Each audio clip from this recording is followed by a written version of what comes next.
Welcome to Geek.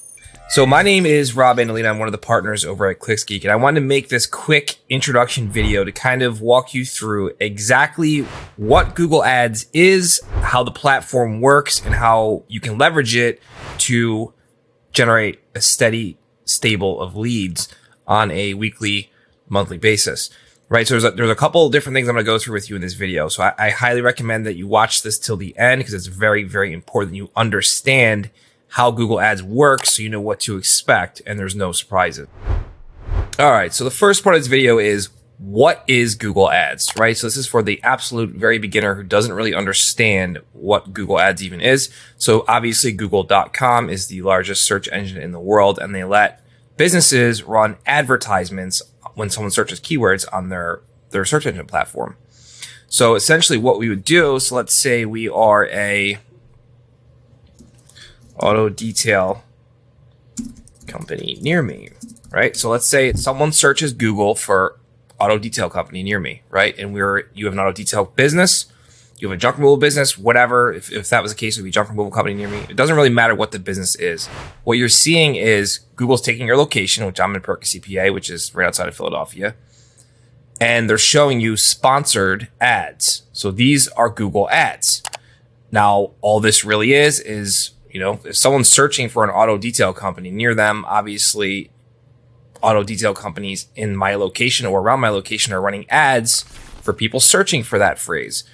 And all you're doing is putting your ad with your business right in front of people searching for it. That's all Google Ads is. That's the basic platform, right? People search for a keyword that you want to target for your services, whether that's, auto detail, junk removal, roofing, plumbing. It doesn't really matter what business you're in. People are using Google search to find your products and services. And this is how you do that. You match these up. So in the next part of this video, I'm going to go through in a little more detail on how these ads work. How do Google Ads work, right? So essentially what you're going to do is Google has a back-end platform called Google Ads where you will build your campaigns to run ads for your local location to generate leads for your business. We're assuming if you're watching this video, you're a service-based business. These are service-based ads just like this. So your campaigns are made up of keywords, very highly targeted keywords, specifically pushing your service with a call to action to generate a lead or an inbound, a contact form or a phone call, anything like that. So if you see these ads here, we use auto detail in this example. So somebody searches Google for an auto detail company in their location. Auto detail businesses within this location range who service this area are running ads for people searching for that, right? So it's all about customer matching. That's all we're doing. And in these ads, I'm not going to click them because it costs these businesses money, but when you click one of these ads, it will take you usually to, hopefully if you're doing it right, it will take you to a landing page where you're forced to either call the business, submit a contact form, or leave the page. So you're essentially taking that person, putting them in a box, and forcing them to become a lead, right? That's the point of a landing page. And that's all these ads are. They're little lead generating ads.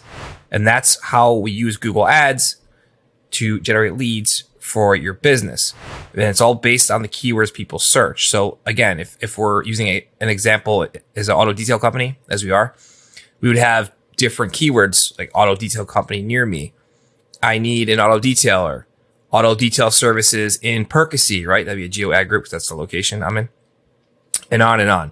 So there's all kinds of different keywords you can add to drive leads for your business. Now, it's really important to understand there's much more nuance into how the campaigns are built and all that, but I'm just going over the high level 40,000 foot view for you guys right now.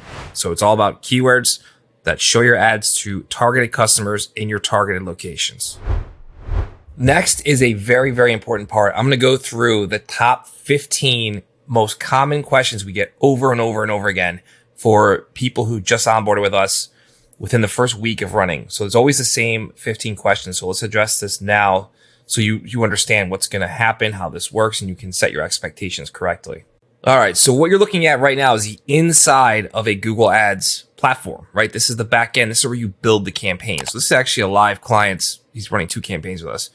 And the number one question that we get the most is about the optimization score right here, which simply put It just means how much of Google's recommendations are you adding into the campaigns, which 9 out of 10 times the optimizations they want you to add are terrible. So this is a vanity metric, optimization score. It means nothing. It has no bearing on your campaign.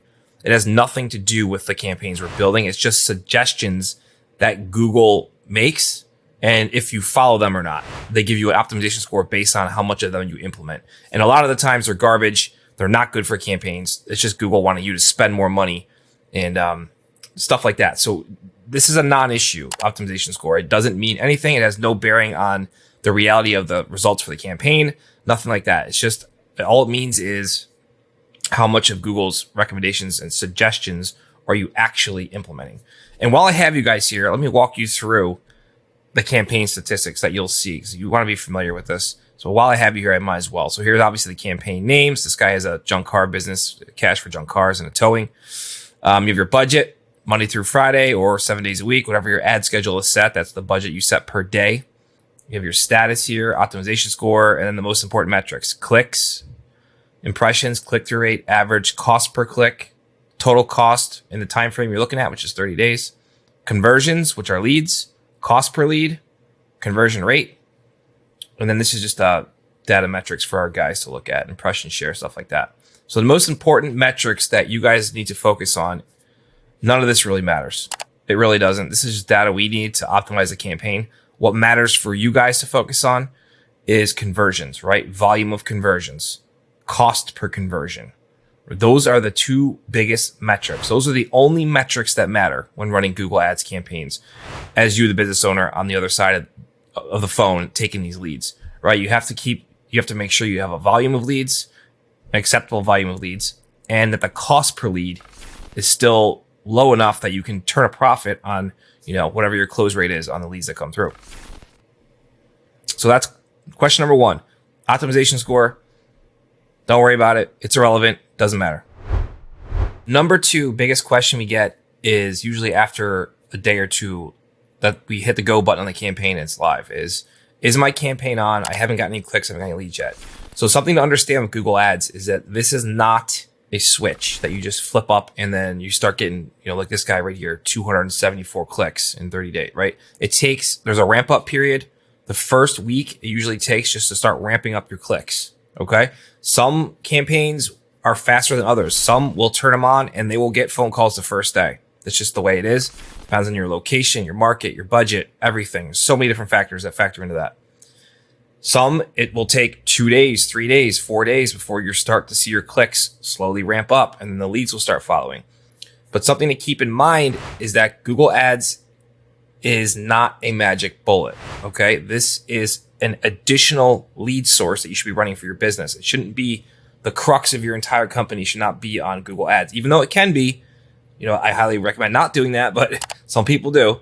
It just takes time to dial these campaigns in. So the first 30 days, we usually set the expectation is we need to gather data, right? So look at these guys here.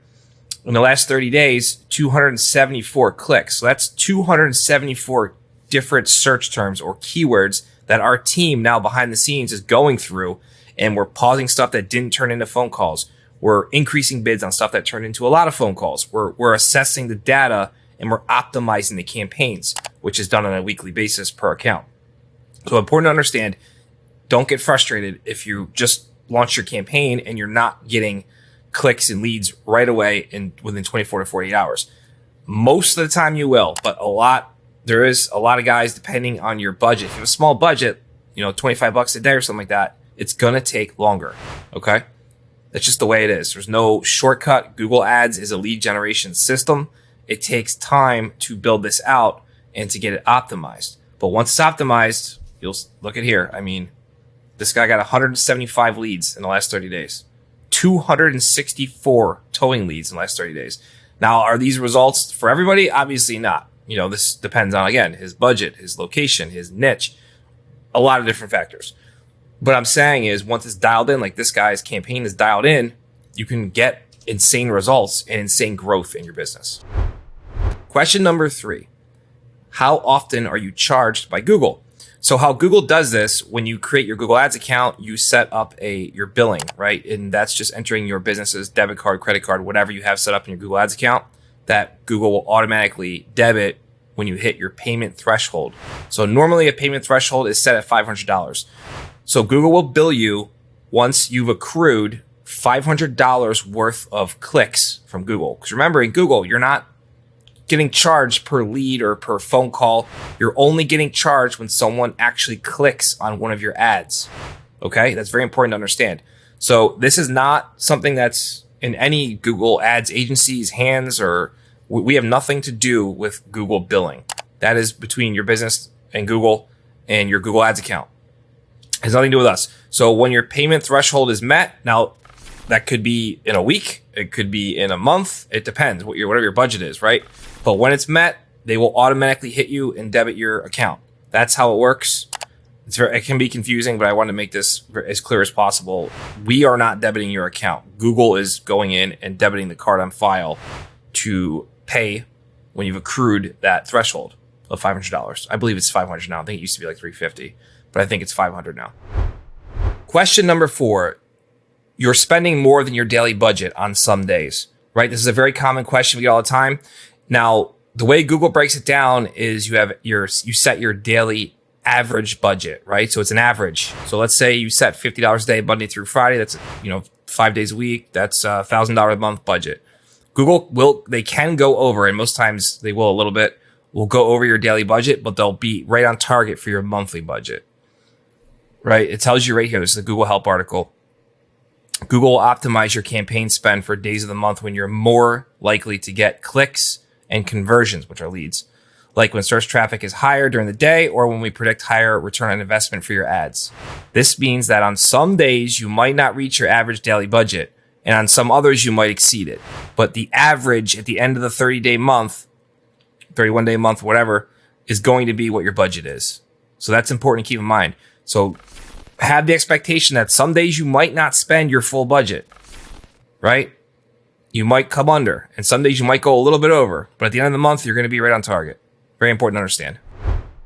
Question number 5. Why do I randomly get calls from outside of my targeted locations? Right now, this simply comes down to a Google technical issue that they just have not nailed yet.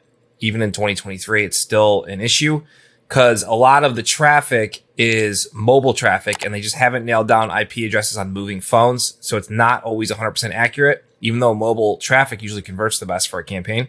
So what we do to mitigate that damage from getting outside calls that you can't service because it's outside your location is we do what's called location exclusion. So you'll see here, this client is targeting this giant area in Fort Lauderdale in blue. Red is exclusions. So we're telling Google we're adding all of these around the target locations. We're adding around exclusions around them, saying we do not want our ads to show from these locations. Now, if we zoom out, you'll see there's a lot more. We do the whole country, in fact. So there's a lot of different areas here where, he's targeting only 2 locations in Florida, but we got all these all over the place that are excluded as well. And that usually can mitigate the problem of getting calls from outside your location, but occasionally they will slip through. That's just part of Google's advertising platform. It's a technical issue that they're probably, I would assume, trying to rein in. It's not anything crazy. If you get, let's say you get 100 leads, you might get 3 or 4 that are out of location, right? So it's not like it's 50 or 60 or something like that. It's a very small amount, but they do happen. We are on top of them, and we do our best to use exclusions to solve that issue. Question number 6. I searched Google and I saw my ad, and then I searched it again. I didn't see my ad. What's going on? Right? So we get this question all the time. You are not going to see your ad every single time you search Google. There are dozens of factors that go into how your ad is displayed and when it's displayed. That includes the device you're searching it from. If we're not targeting tablets and you're on a tablet searching for your ad, you're never going to see it because we have tablets turned off. Same with desktop or mobile or anything like that. Time of day. If you have an ad schedule on and you're searching at night after your ad schedule ends, let's say you're searching at 8 o'clock at night and your ad schedule only 9 to 5, you're not going to see your ad. It depends on how much you spent for the day. Is your budget been exhausted for the day? If so, you're not going to see your ad because your ad's not running because you spent your budget for the day. So there's literally dozens of examples like that of why you're not going to see your ad every single time. So it's important to understand that it's not a metric to go off of like, oh, my campaign's not working. Again, I'll reiterate this again, as in the previous one of the questions where I said the only metrics that matter are the volume of conversions, so the number of conversions, and the cost per conversion. No other metric matters in Google Ads. It's irrelevant. So as long as those are in line with our goals here, your campaign is going to be successful. And that's really the end goal here, is to get you leads, which are more sales opportunities to close business and get a return on your investment. Question number 7, why are the phone numbers on my landing page different than the phone number I gave you? And also, why is there a different number in the footer than the rest of the page? So this is really simply all about tracking, guys. Okay. We use CallRail for our call tracking.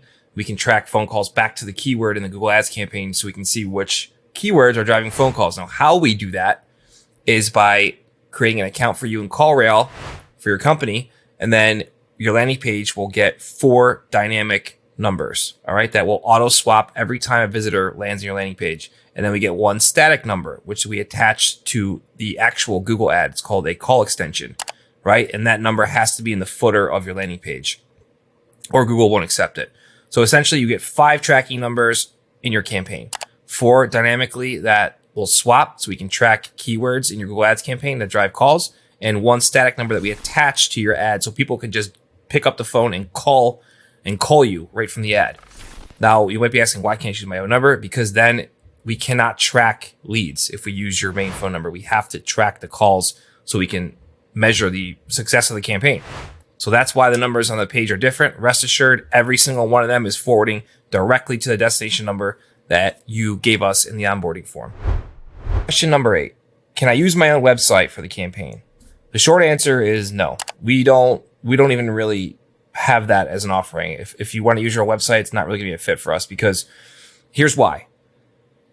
Majority of people's websites, if you're a local business, are not designed for conversion. Okay. They're just not designed that way. Everything we do is very specific. It's deliberate. We have templates that already convert in your niche. Chances are, if you're coming on board with us as a client, we already have a successful campaign, landing page, ads, everything. So we don't mess with the system. Our system is sound. We roll it out. It works across all different niches, all different locations, markets. It doesn't matter. So we don't mess with that. We know what works. Plus, if there's a problem, let's say we have the campaign dialed in and it's just not converting well, and you're not getting as many leads as you can, and we see that there's a conversion problem, we need to be able to have our team go in on the fly and make changes and set up split tests and A/B tests and stuff like that to pump that conversion rate back up. It's impossible to do that when you're using your own website, and then you're dealing with, admin access to the website and hosting stuff, and it just becomes a nightmare. So we don't offer that even as a service. We won't even take clients when we have to use their website. If that's you, that's just not going to be a fit. I highly recommend that you do go with landing page, because this is how you get those high conversion rates that you see that we, in all of our case studies, where we're converting things at anywhere from 20 to 65% conversion rates. Right? So that's how we do that. We have this very dialed in. It's very systemized. And that's why we don't use people's regular websites. Question number 9. Why do I have slow days sometimes? So just because you're getting, let's say you're getting, what did this guy get in the last 30 days? Let's do this. This will be easier. Let's go 7 days. So just because you got 11 leads on Monday does not mean you're going to get 11 leads on Tuesday. See, they got 6 here, and they got 6 on Wednesday, and 5 on Thursday, and 7 on Friday, and 6 on Saturday. So just because you got a bunch of leads one day does not mean every day is equal. There are going to be ups and downs with the Google Ads campaign. Let's just keep in mind, these are real people you're showing your ads to in your location, right? There's only so many people searching in your target location for exactly what you are offering. So it's unrealistic to think that just because you got 10 leads on Monday that you're going to get 10 leads every single day, right? I mean, I hope so. That'd be great. That'd be great. But it's just not realistic. So there is going to be an up and down flow. It's important not to look at Google Ads on a daily basis. You have to extrapolate that normally we look at it over 30 days to judge if a campaign's successful or not, because you need a bigger data set than 1 week. Even bi-weekly is okay. Like, look at it every 14 days and you can kind of you see the trend. Right? Every 14 days. And we optimize weekly.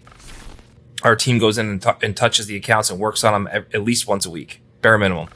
So it's important to understand that looking at it daily is doing yourself a disservice, because you're going to get all worked up and emotional about a slow day. And I know, you want to get a lot of leads, and that's really important, but we also have to take a step back and look at the bigger picture. And is a campaign successful over biweekly, monthly, and 9 times out of 10, it's always successful. So keep that in mind. Question number 10. A lead didn't want my service or was of poor quality. Can you please give me a refund for this lead or a credit for this lead from Google?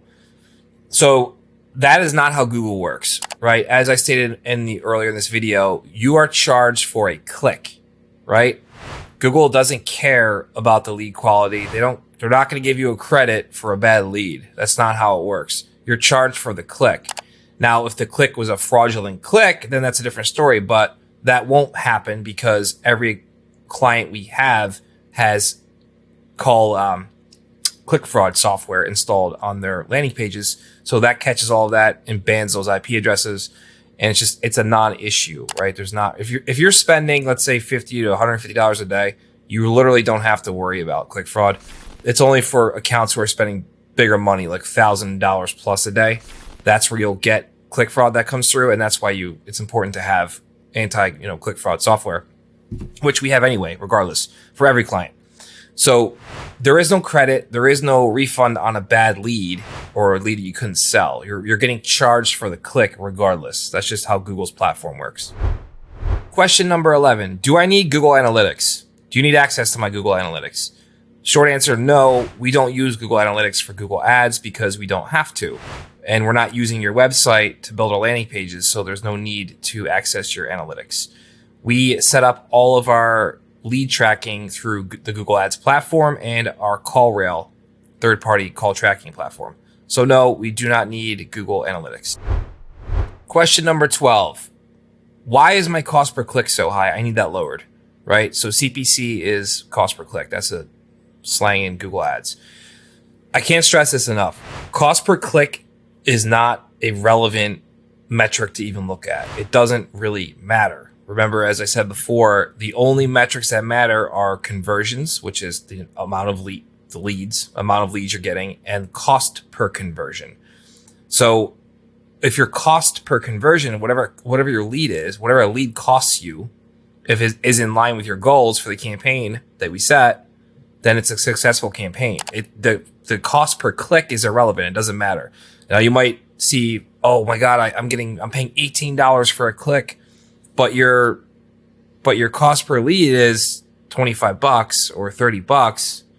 So you see what I mean here? It doesn't really matter. It's not a metric that you should care about. It doesn't matter. You have your marketing budget set for the month. You're not going to go over that. So scouring over this daily and looking at cost per clicks on certain keywords is only going to drive you insane. So I would highly recommend just worrying about the conversion volume and the cost per conversion. Those are the two most important metrics and the only metrics that we judge a campaign's success on.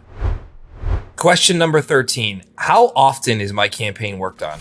So we have an entire team who goes into accounts every single day and does our optimizations, make sure they're staying on track, they're on the rails, they're performing well. Now, every single client we have, their account is worked on once a week.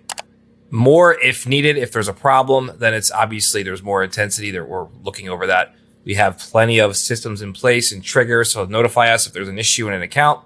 So that's all taken care of, rest assured. We're in the campaign. We are working on it to make sure it stays on the rails once a week. Question number 14. Why are my competitors ahead of us? How do we get ahead of them? Anything to do with that, right? We get that question a lot too. And the short answer is it's totally irrelevant. I can't be any more clear with that than, so example here, auto detail near me. We have the top guy, right? Now he's here because his ad rank is probably really good, or he's just bidding way more than everybody else, right? So it becomes like a war. You don't need to be the top ad. It doesn't, it's honestly, it doesn't matter. As long as you're in the top 3 spots, you're going to have a successful Google Ads campaign. Honestly, the second spot's usually better. I did a study, I think WordStream did a study a couple of years ago. It was like the second or third spot is the most like premium real estate for Google Ads. I forget. Don't quote me on that, but I think it was something like that. So it's a vanity metric to have your ad be the first one that pops up. And these people are probably paying a lot to be there, which makes their overall cost per lead higher. So it doesn't really make sense. It's not, if your campaign is hitting the two metrics that we care about, remember that's lead volume and cost per lead. We're on track. We're on the rails. It doesn't matter. You're not going to get much more, if any, being number one over number two. So don't worry about it. It's a vanity metric. It doesn't matter. As long as your campaign's successful and you're taking the calls and you're closing deals and making money, it's a successful Google Ads campaign. Question number 15, and this is probably the most important one, is what should I expect my first 30 days running a brand new Google Ads campaign? And the answer is simple. Time, right? This takes time. You should expect this to take time. This should not be, like I said before, a silver bullet or a switch you flip. Our team needs to gather data, right? And that's clicks. So we can comb through the search terms, the keywords, and see where you're getting leads, which keywords are sending us leads, which keywords are just getting clicks and not sending leads. So we can turn those off. And so we can take the keywords that are sending us leads and increase spending those keywords to get more leads. Then we have to go through the quality. We have to go through phone calls. We have to, assuming you're recording your phone calls, if there's an issue with quality, we have to go through and listen to the phone calls and see where's the bottleneck, where's the choke point, why is the quality not there, and then fix that in the campaign, right? So to do all of this, it takes time. So the first 30 days, you should expect to get leads, definitely, but I wouldn't expect an insane volume of leads because the first 30 days is all about getting clicks, as many clicks as possible. So we have a bunch of data that we can just really take a bite out of and start optimizing and dropping the lead cost down, increasing the volume. So we need data to do that. So the first 30 days of any Google Ads campaign, regardless, doesn't matter what agency you go with, if it's not us, it's somebody else, it doesn't matter. The first 30 days is all about gathering data, and then you go in and optimize that to make the campaign more efficient. And that's just how it works, right? That's how Google Ads works.